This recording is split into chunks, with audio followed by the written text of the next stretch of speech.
Alrighty, yo, what is up, Knights? JETPACK here, back with some more DFO Rush. And as promised, after the Witch video, guys, we're going to be showing off the female Spitfire.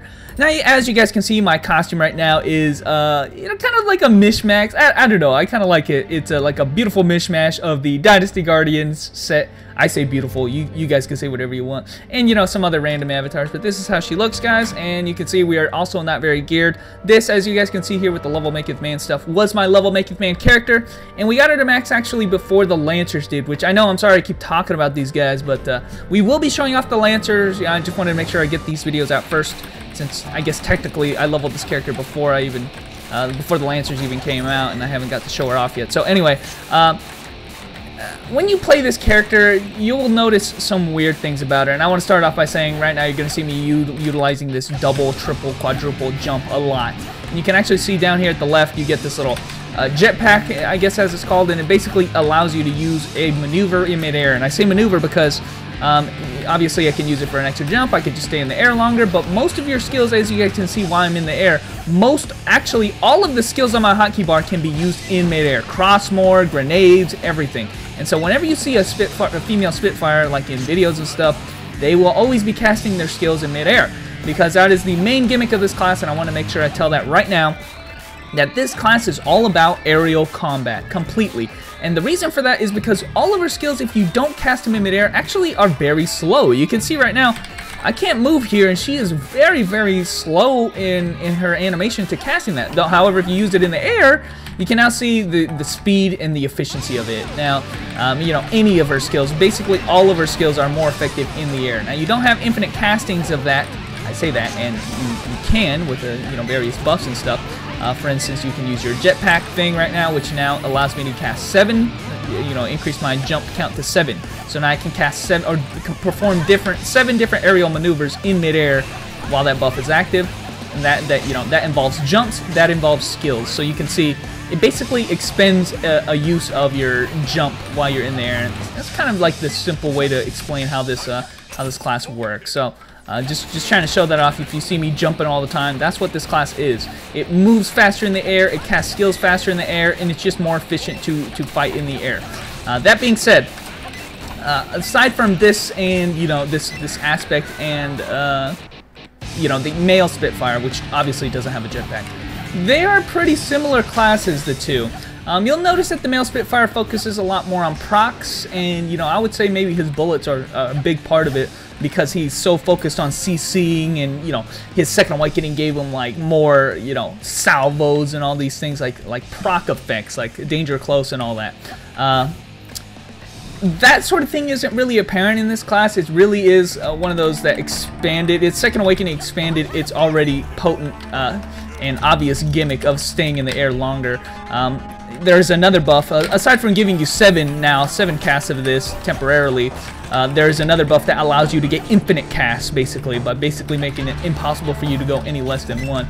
You can actually see me casting it, like, right there. You see that backflip I do. Now it's, like, impossible for me to go beneath 1 for a little while. So it is, like, impossible to, a very, very short while, just, like, basically one rotation. But you can kind of see what this class is all about just by me kind of, you know, I'm kind of trying to explain it a lot, because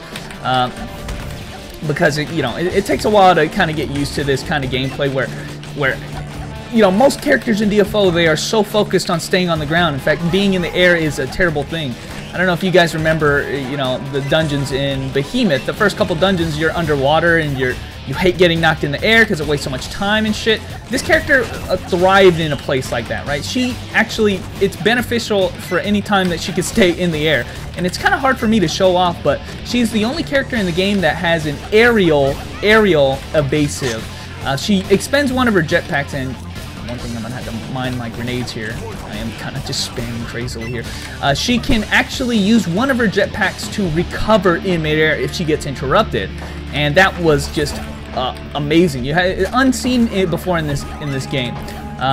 You know, like you could, like, I guess you could say phase shift, but this is like an aerial recovery. Like she can continue attacking after she gets knocked out in the air. It's kind of insane. So here you can see how the grenade looks if I just cast it normally.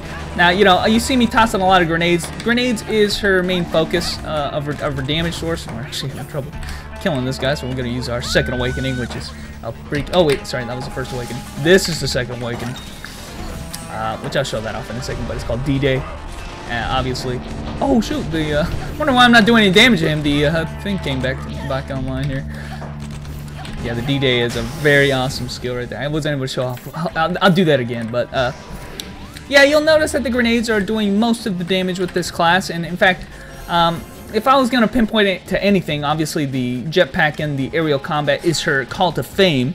That is the main thing about this class. Unlike any other class in the game which avoids the air, this character thrives in the air and basically can't fight on the ground, I would say. Some might actually consider it kind of annoying, actually, that they, you know, have to jump before they do anything. You have to press that jump key before really you cast anything, because it's just not efficient to bother casting things on the ground with the efficiency that is the air. No after cast delay, hardly. No, you know, starting delay. You just do it. You know, you just do it. Bam, 2 grenades out in 1 second. Whereas if I cast it on the ground, obviously it just wouldn't be as effective. I can avoid attacks in the air. You know, most enemies can't reach you in the air. She's very versatile. She can go left, right, you know, she's just faster in the air. Everything in the air with this character. And I keep saying that, but it's just like, if you care about this kind of combat, if you like this kind of appeal, there you go. That's what this character provides. Some people could get frustrated if, you know, the rules of the obstacles still applies if you're in the air. So there are some things that maybe you'll see and you're like, oh wow, I'm so fucking squishy, that's for sure. I can't believe I died there. I guess that's proof enough that you really want to stay in the air and not get hit all the freaking time like I just did there. But there's some obstacles that are like on the ground that, you know, it would seem like it'd be easy to jump over, but you can't, because the same rules still apply if you're in the air or if you're on the ground. So, you know, like, you can't jump over obstacles still, which is a little bit, it doesn't make a lot of sense, but then again, you know, it's just a limitation you gotta try to play around.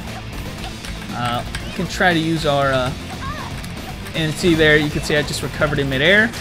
I was able to show that off. I recovered in midair, I didn't touch the ground, I just jumped again and then dropped all the bombs. So, there you go, that's how this class really is. Now, I keep talking about the grenades, whereas the male Spitfire kind of focuses on both grenades and bullets and basically CC chains. This class focuses almost entirely around her grenades. I know she has this other stuff that are very useful and very powerful, like for instance the photon bomb right there is very, very good. But let's be honest here, the most of the damage that you do on this class is just dropping grenades. And I guess the bullets for supplemental damage, but the grenades are her call to fame. Now, I mention that because there is probably nothing more important, I would say, on this class than getting an OV set that buffs up the grenades first and foremost, and then maybe even more importantly, trying to get levels, extra like bonus levels on the grenade as well.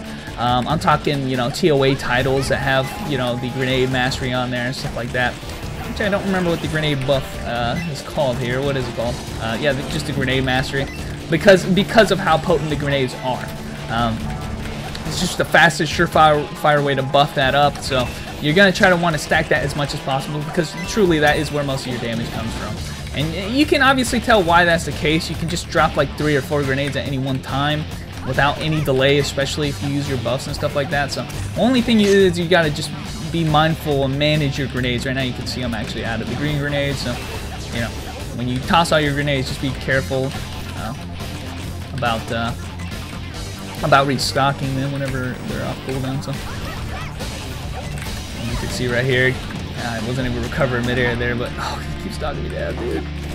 So yeah, you still gotta be at least a little bit careful. Here you can see, we use our buff here to give us these 7 jumps instead, so we can put down the hurt. Actually add a grenade, so 7 jumps. Yeah, so like I said, I'm actually out of the ice grenade, so I'm gonna turn those back on, stuff like that.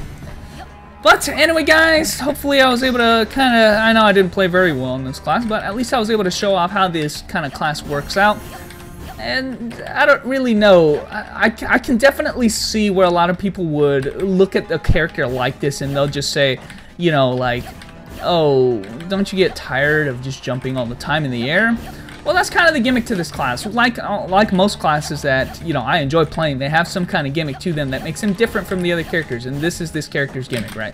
This kind of aerial kind of play where you have this kind of aerial control is this character's gimmick, and you just kind of, You know, you either like it or you don't. So I'm happy I got to at least experience the class one time through, just to kind of see what the hubbub was about the classes, or the people who like this kind of class, and I kind of understand it. It's pretty cool. So, anyway guys, thanks for watching. There was a little bit of female Spitfire, and I will catch you nights later.